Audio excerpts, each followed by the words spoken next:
What's up everyone, my name is Trevor and I am the Gaming Goomba, and 2018 is finally coming to a close, and I for one am so glad. Not because of all the terrible things that happened around the world this year, but mainly because Nintendo's outing this year wasn't the best.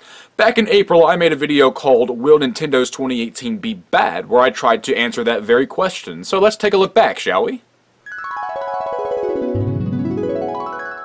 With E3 happening right before the last couple of confirmed Nintendo Switch games are released, we can only hope that means that Nintendo's E3 presentation is slam-packed with details of the remainder of 2018. But, is it fair to be concerned about Nintendo's 2018? Yes, but it's also fair to be excited for the possibility of big reveals at Nintendo's E3 this year.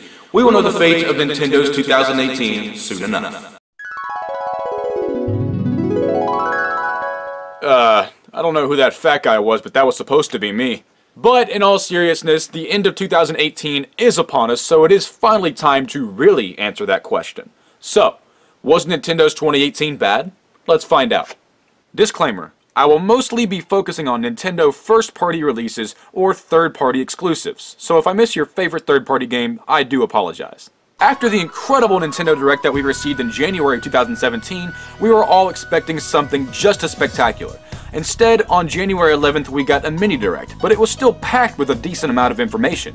We got a release date for Kirby Star Allies, Hyrule Warriors Definitive Edition, and Mario Tennis Aces were both announced, and the big surprise at the end was that Dark Souls Remastered was coming to the Switch. Not a game I was excited about, but I am glad to have the third-party support. It wouldn't be until March 8th that we got a proper Nintendo Direct, and it mostly covered Mario Tennis Aces, but who cares because this happened.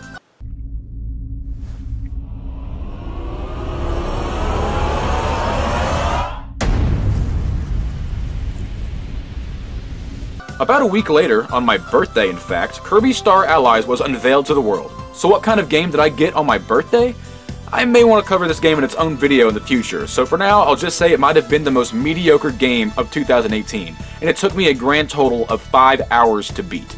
Next month on April 20th, Nintendo Labo was released, and while I never played it myself, I highly doubt that the cheap cardboard and crappy minigames were worth $70. This year, May was the month of the ports. On May 4th, Donkey Kong Country Tropical Freeze was released with a new Funky Kong mode. I was completely fine with this because I think Tropical Freeze may be the best 2D platformer of all time. Then on May 18th, Hyrule Warriors Definitive Edition was released. I did buy the game because I didn't own it on the Wii U, but I just couldn't really get into it. However, I do know some friends that dumped hundreds of hours into it, so I'd say this was probably a great buy for some people. On June 12th, it was finally time for E3. This was the event I was waiting for. Prior to the announcement of Pokemon Let's Go Pikachu and Let's Go Eevee, we had no big Nintendo games confirmed for the second half of 2018, so I was expecting some big bombshell announcements in the software department. Well, to kick things off, we got Fortnite. Yay, I guess. Fire Emblem Three Houses was announced, which I know is a big deal for some people, but sorry, I don't really care about Fire Emblem. The only big new first-party title announced was Super Mario Party, which is cool and all, but the biggest new Nintendo game announced at Nintendo's E3 shouldn't be Mario Party. Then for about the remaining 80%, we got about all the Smash Bros. Information we could possibly handle, with the grand finale being the unveil of Ridley in Smash. My favorite game of all time is Super Smash Bros. For the N64, and even I was a little underwhelmed with Nintendo's E3 this year. On June 22nd, Mario Tennis Aces was released. This was a game that I was pretty excited for. It had this new story mode that seemed like it was going to have some cool cutscenes to go along with it, and the gameplay looked really fun. I played it for a good month or so, but haven't really played it much since. I was going to say some nicer things about it, but after looking back at my game logs, I only got about 15 hours out of it. On July 13th, we were graced with yet another Wii U port with Captain Toad Treasure Tracker. I did not buy it at the time of release, but I did just order it online with a GameStop gift card that I got for Christmas. I didn't own it on the Wii U, so I'm excited to give it a try. On the same day, we got the Square Enix Nintendo Switch exclusive Octopath Traveler, which I also just got for Christmas. I've never really been a big RPG guy other than Pokemon, but after the great reception this game got, I'm really excited to try it out. On August 8th, we got a new Nintendo Direct. After E3 being about 80% Smash, I was hoping that this would be a traditional Direct, but guess what? It was another freaking Smash Direct! Look, I love Smash just as much as the next guy, but did we really need this much information in such a short amount of time? Why didn't I ever make a video about this? Even with the awesome reveals of Simon Belmont and King K. Rool, I was still pretty frustrated. Finally, after a delay because of an earthquake in Japan, on September 13th we got our traditional Direct.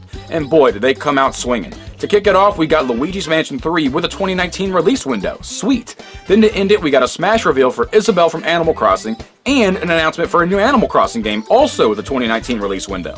This was a pretty solid Direct, no complaints from me here. On October 5th, Super Mario Party was released. Finally, a return to the traditional Mario Party formula, and it was pretty good. There's a lot of fun new minigames and modes to warrant this $60 purchase. However, it still baffles me that Nintendo couldn't get the online right. On November 16th, Pokemon Let's Go Pikachu and Let's Go Eevee were released. As a guy who hated Sun and Moon, this was a great return to basics. While it can sometimes be a little too easy, I love finally playing a real Pokemon game on the big screen, and this makes me really excited for the mainline Pokemon game that we will hopefully be getting next year.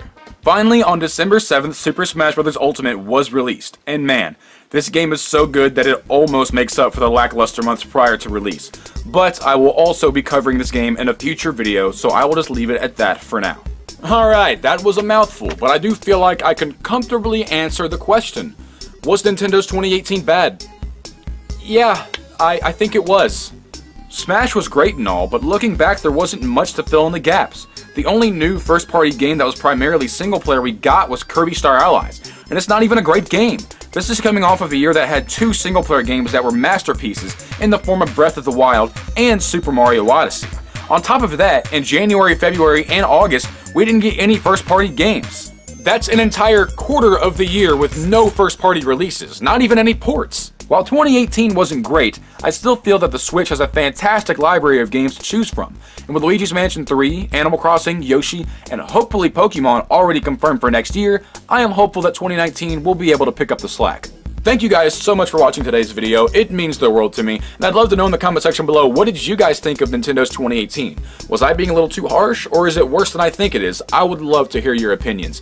And as always, please make sure you hit that subscribe button if you like Nintendo content like me, and hit that notification bell so you can be notified every single time I make a new video. As always, thank you guys so much for watching, and I hope I'll see you in the next one.